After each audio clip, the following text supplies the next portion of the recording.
Hi there. I'm Kate Paradoxa, and I'm going to do a book review of Kim Dallesandro's novel, The Absurdity of Abstracts. It's a great title for this book. It's been months since I did my most recent video review for one of her books. She now has 12 novels published. She's working on another one. She has. I googled about how many novels Stephen King has published so far in the 2020s, and it's like 8 books or less, maybe. 8, I think. I think there's an 8th one or whatever coming out. It's less than that, I think. She has a dozen of them. She has more books published than Stephen King so far, and she didn't start publishing until after 2020, like later. And she started later than Stephen King, who published something in 2020. So anyway, I'm only mentioning because that's phenomenal to me. It's just really wild. So I wanted to mention she now has, like, the last video I did before, she only had like 11 novels. Now she has 12. And she's working on another one, I think. So yeah, definitely support her. It's amazing. I don't think anybody else has that many books published in like a 4-year span of time, or like I guess 5 years technically, but basically she didn't even publish anything the first year. So it's amazing. This is a really good book. She also, I kind of wanted to mention, she also signed this to me. This is one of the books that she signed to me and sent me, it like wrote me a message in it. Now this is a really wild story. It's, if you can kind of like imagine a John Waters version of Kramer versus Kramer, if you know that movie, like that classic movie with Meryl Streep and Dustin Hoffman in it. It's kind of like that divorce drama type of story, but at the same time, it's like way out there. It's like way ridiculous, full of like drama and just like raunchy sarcasm all throughout it. And it's like yeah. Like I said, it's like John Waters' version of it on crack or something, like that kind of like storyline. It's like, or it's like, I don't know, but it's different too. It's like its own thing, really. The storyline revolves around, as you can see pictured here, there's an object that goes throughout each, like all throughout the chapters. There's this regular focus, central focus on this this Von ball peen hammer, and it starts out as the husband, Martin. It was a hammer that he brought with him on his first date to his wife Julia. Julia walked into the coffee shop where they were having their first date at like 7 in the morning, like really early in the day, after they had just met that like late the night before. So at a party they met the night before. They had a coffee date like at 7 in the morning, ridiculously early. They like remark on that. It's like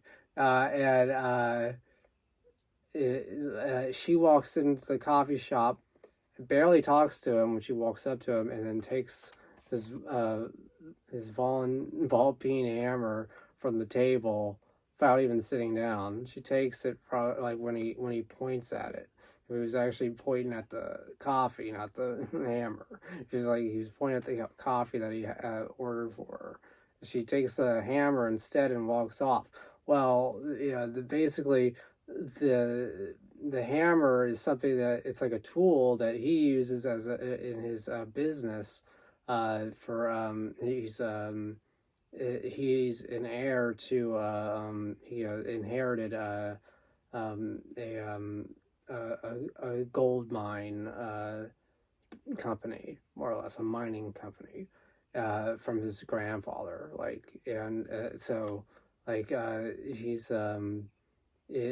has that hammer for mining, basically, and she takes the hammer for her own purposes because she's an artist who's the daughter. She's the granddaughter of a famous painter uh, in the story, and she's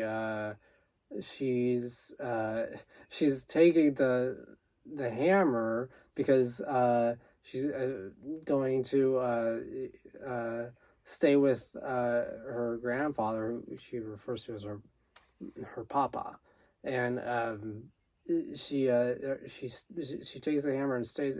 Goes on retreat to stay with her papa out the country, and from LA, I think. So I think the coffee shop was in LA. So out in the country, they the hammer is something used for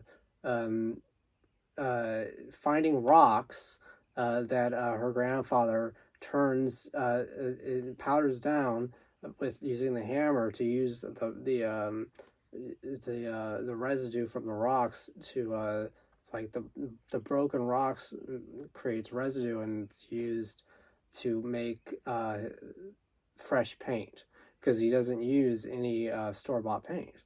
He makes all of his own paint from rocks that he finds in nature on his walks around, and his walks around in out in nature. And so there's this storyline that's going on that this Von Volpine hammer, has these, conflicting purposes, basically. So it's kind of an interesting, seems like a kind of like a metaphor about the kinds of the incompatibility of the two people, like the married couple, of like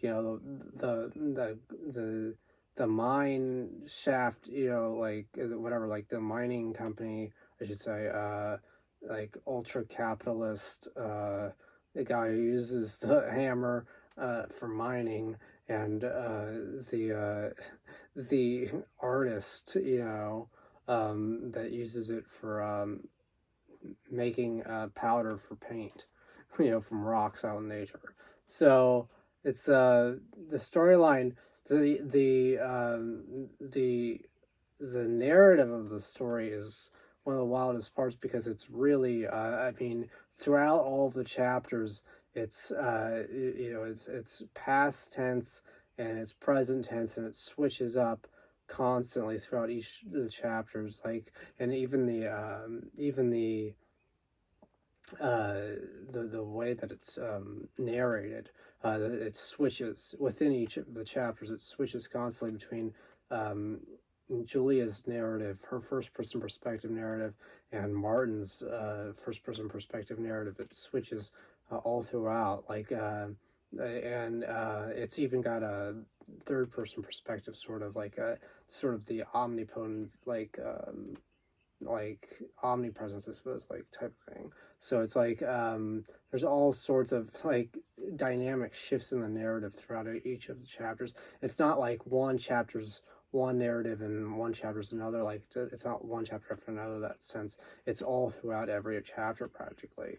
It's a very like it's like fascinating the way that she writes. It's got such a fast-paced writing style, and it's very dynamic, the shifting in the narratives, and it's very like it's very, it's got that dichotomy between like his perspective, her perspective, and the overall perspective about like how like everything unfolds throughout the story. And there's a lot of jumping back and flashbacks, like back to like Martin's childhood with his really messed up dysfunctional parents, and all of this stuff going on, and Julia's family, and all of those things, like all those factors. And really, I mean, there's a lot going on in the story that directly, well, kind of, it correlates how much they remind each other of their own really dysfunctional, mother or father. Like, you know, like Martin reminds Julia so much of her father, and Julia reminds Martin so much of his mother. So, and it's like to such extremes, because neither one of them can stand like that particular parent.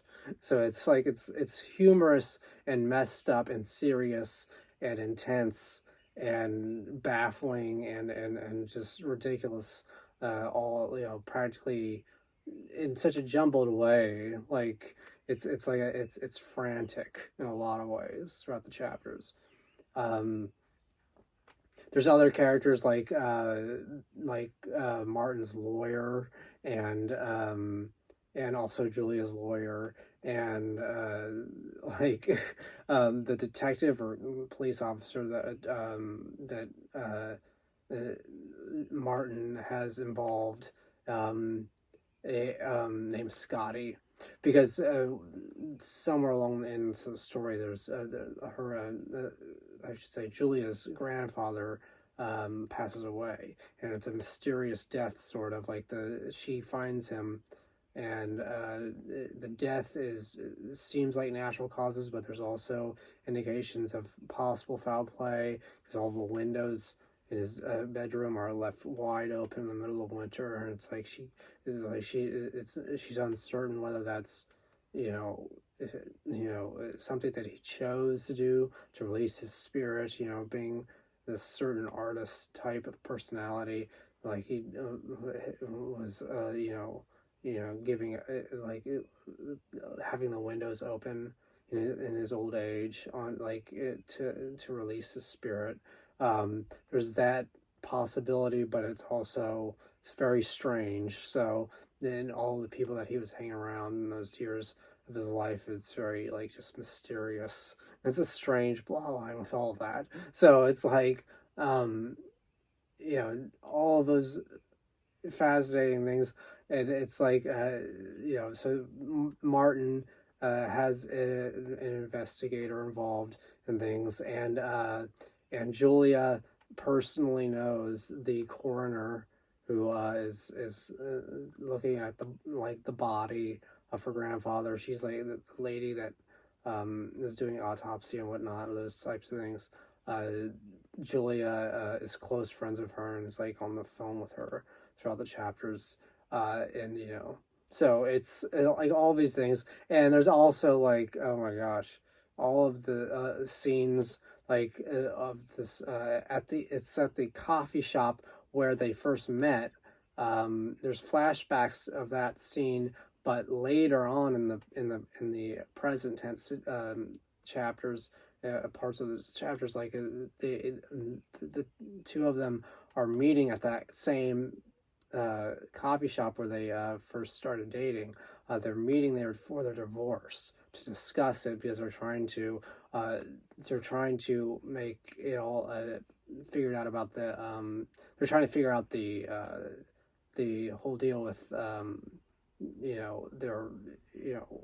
what goes to who, of all the property, being that he has that gold mining company, like all the money involved in that, all the property and all of that. So all that going on, they're divorcing and trying to figure out financially, and all of the acres and things, like all the land, and trying to determine all of that. So they're having a meeting at that coffee shop where they first where they had their first date. And there's this waitress that all throughout these chapters, because they keep going back to the coffee shop, they keep going back. They go and they leave and they come back.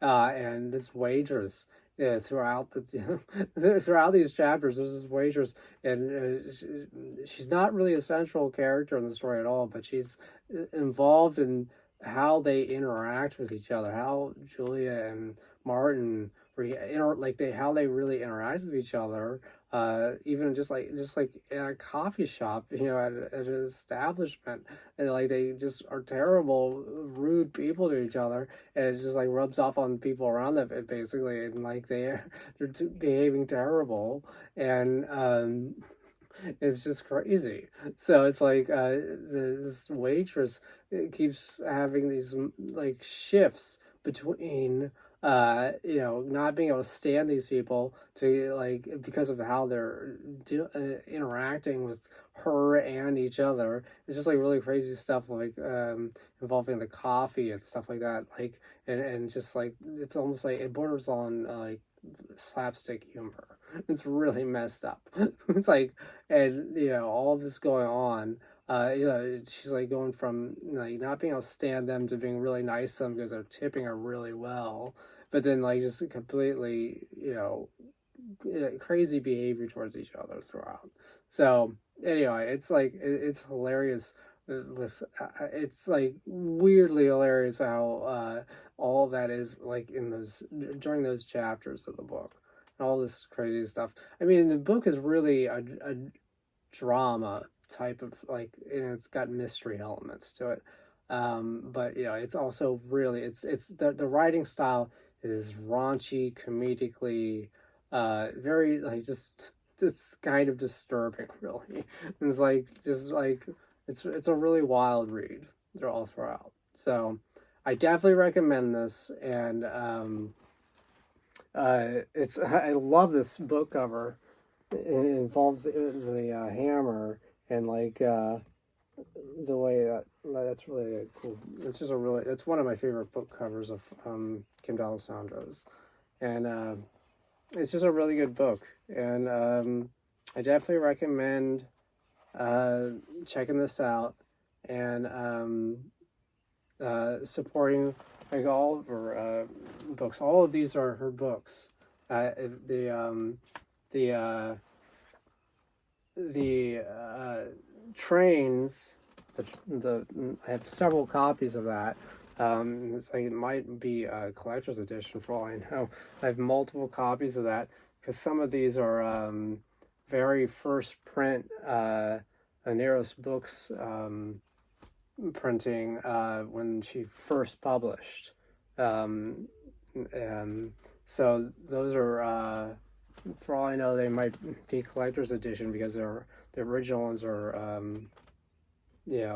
slightly unique.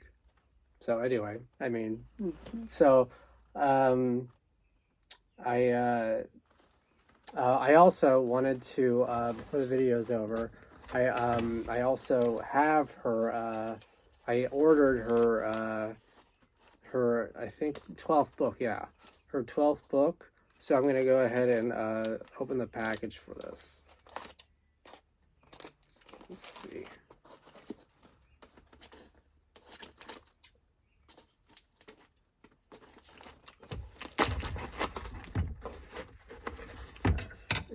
Oh yeah.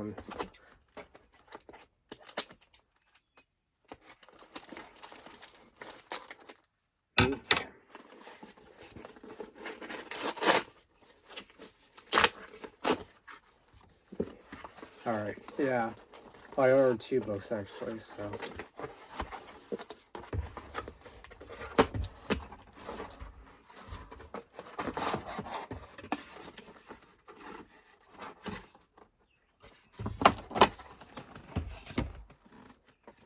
One's another copy of Dreammaker, I believe. Yeah. So, yeah. So these are. I have extra copies of some of the books. So, but yeah, this is her dozenth book, 12th book, I suppose. So yeah, and she has another one coming out. So, as you can see, I kind of decorated up here a little bit. I wanted to decorate somewhat absurd because of just in honor of the title of the book, I guess, because it's the absurdity of abstracts. So I decorated up here a little bit. I haven't been up here in a little while, or like a few months, so with all the weather. So